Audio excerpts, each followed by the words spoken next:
my idea of latte art. It's actually not too bad. Alright, let's go enjoy it. Oh, here she goes. What does this one want? What do you want? Happy? Oh, you just want to jump up on the couch.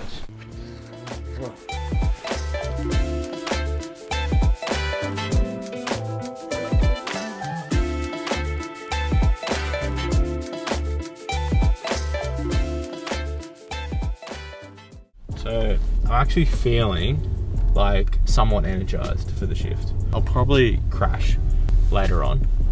It's always towards like the final bit of the shift. It's like that 4 till 5:30 a.m. where I'm like, geez, I hope nothing like major comes up. Can this car go any slower, honestly? Feeling pretty good. I mean, we definitely would rather be doing something else for our Friday night, but night shift is what it is. We're all in it together. One thing that we usually have just before the night really kicks off, and I actually didn't realize it, like what it was and the importance of it until maybe a couple shifts ago. From 8 till 8:30 p.m. you get handover from the evening cover doctors. Any jobs, any patients that you need to be aware of, any incoming admissions or transfers from different hospitals. From 8:30 till 9, I guess you're just sort of triaging and assessing what's most important to do, and you can maybe tick off some jobs if you can, if they're pretty straightforward. But when 9 o'clock comes round, we have a quick evening huddle, and that's involving all of the night doctors. So there's not too many night doctors. There's a senior med reg, so a senior medical registrar, who is in charge of sorting out the patients on the ward. They are essentially, their role is called like a clinical lead, which means if I have any concerns or questions, they should be directed to that doctor if it's out of my ballpark, and if I'm a little bit uncertain of maybe calling the doctors on call overnight. Because the last thing I want to do is wake up a surgeon at like 3 a.m, 2 a.m, when I could potentially ask someone who's awake during the night, if it's a question that they can answer. If it needs to be escalated, everyone wants to get woken up, no doubt about it. They might not like you for waking them up, but they will appreciate it for the patient's point of view. So I think that's always like a scary thought to have, like, oh, I don't really want to call them overnight. Don't you think I should do it? I'm totally doing it. Should I do it? Like, yeah, don't call them for like things that don't need to be spoken about at that hour. Just wait until like 5:30, 6 a.m. when they eventually wake up. Hopefully the night's not too bad, but we'll just see what it is and then go from there.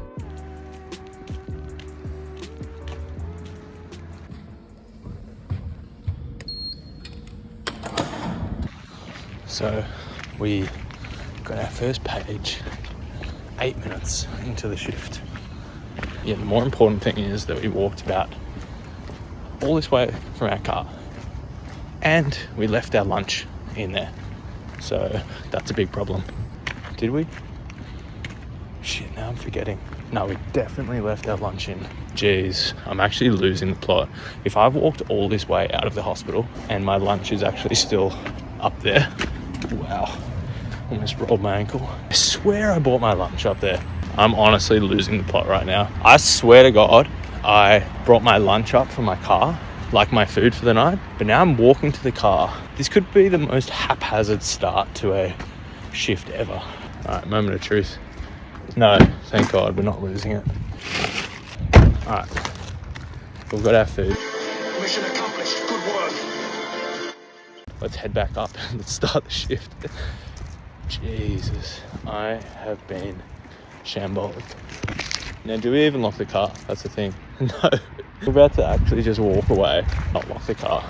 Let's just go through real quick what the handover I got. This is an example of not a quiet handover, but not an intensely busy handover. So to start off the night, the things that I got handed over was a sick patient to be aware of. They have already established a management plan for this patient, but we are just not sure if they'll deteriorate or if they'll keep going or if they'll improve. So it's just someone to be aware for. So that's one of the typical handovers that you get, just to be aware of patient. That's a patient that I'll raise in the night huddle. So if they deteriorate, maybe they need to be transferred to ICU. The other things that I got handed over for the night, so there was a few patients that needed some electrolytes replacing. If their electrolytes are out of whack, it can affect like a whole range of things and make the patient pretty unwell. So it's important to keep them in the target range. There's another patient who has had a chest x-ray ordered that I need to chase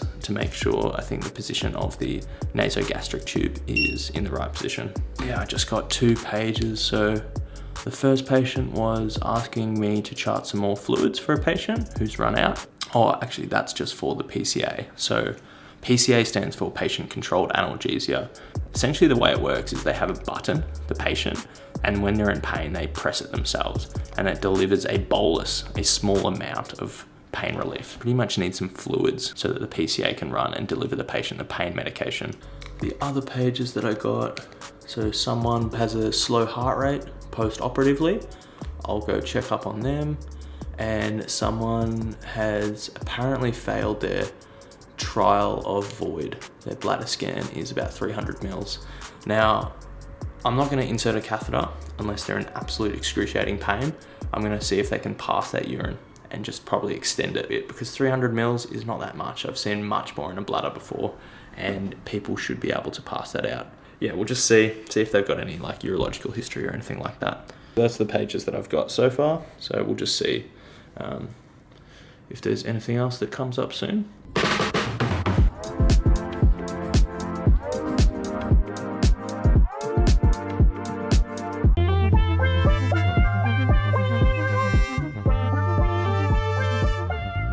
Just got a spare moment to check in.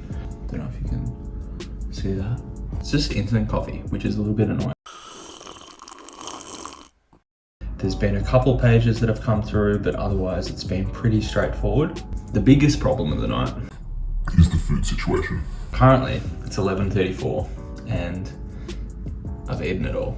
In a bit of a dilemma there. I'm not sure how I'm gonna cope for the rest of the night with no food. And apart from raisin toast, I'm still digesting that pasta. Apart from raisin toast, I don't have any other food sources in this hospital. There is, however, and very dangerous option, is a Macca's, about a 10-minute walk down the road. I want McDonald's. We'll watch this space. We'll see how it actually pans out, but hunger levels may start to overcome me.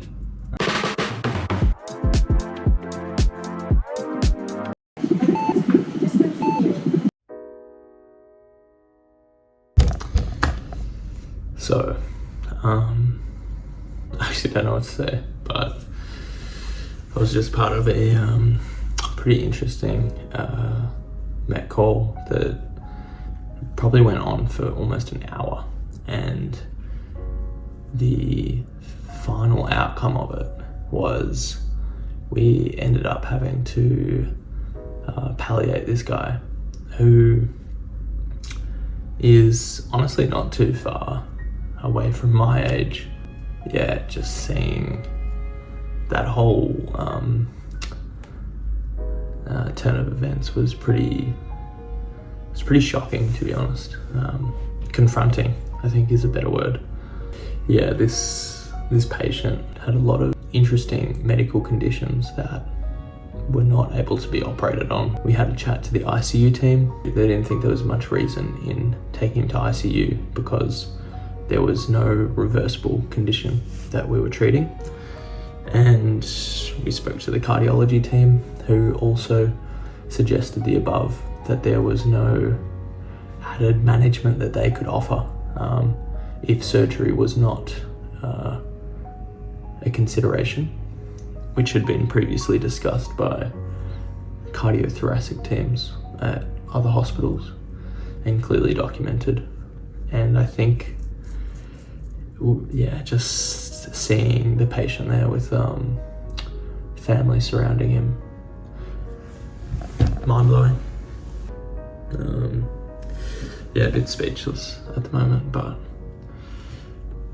it just goes to show, you know, there's a whole lot of things in medicine that you can do and try and think about, and you all get caught up in this wave of like saving people and helping people and doing the best thing for people in need of your help. But then when it comes to the pointy end, when those things are no longer an option, and I think just seeing, it was an odd family picture. Imagine this. So a usual situation would be parent on hospital bed, family around, all the younger kids or younger family, maybe a loving partner by the bedside.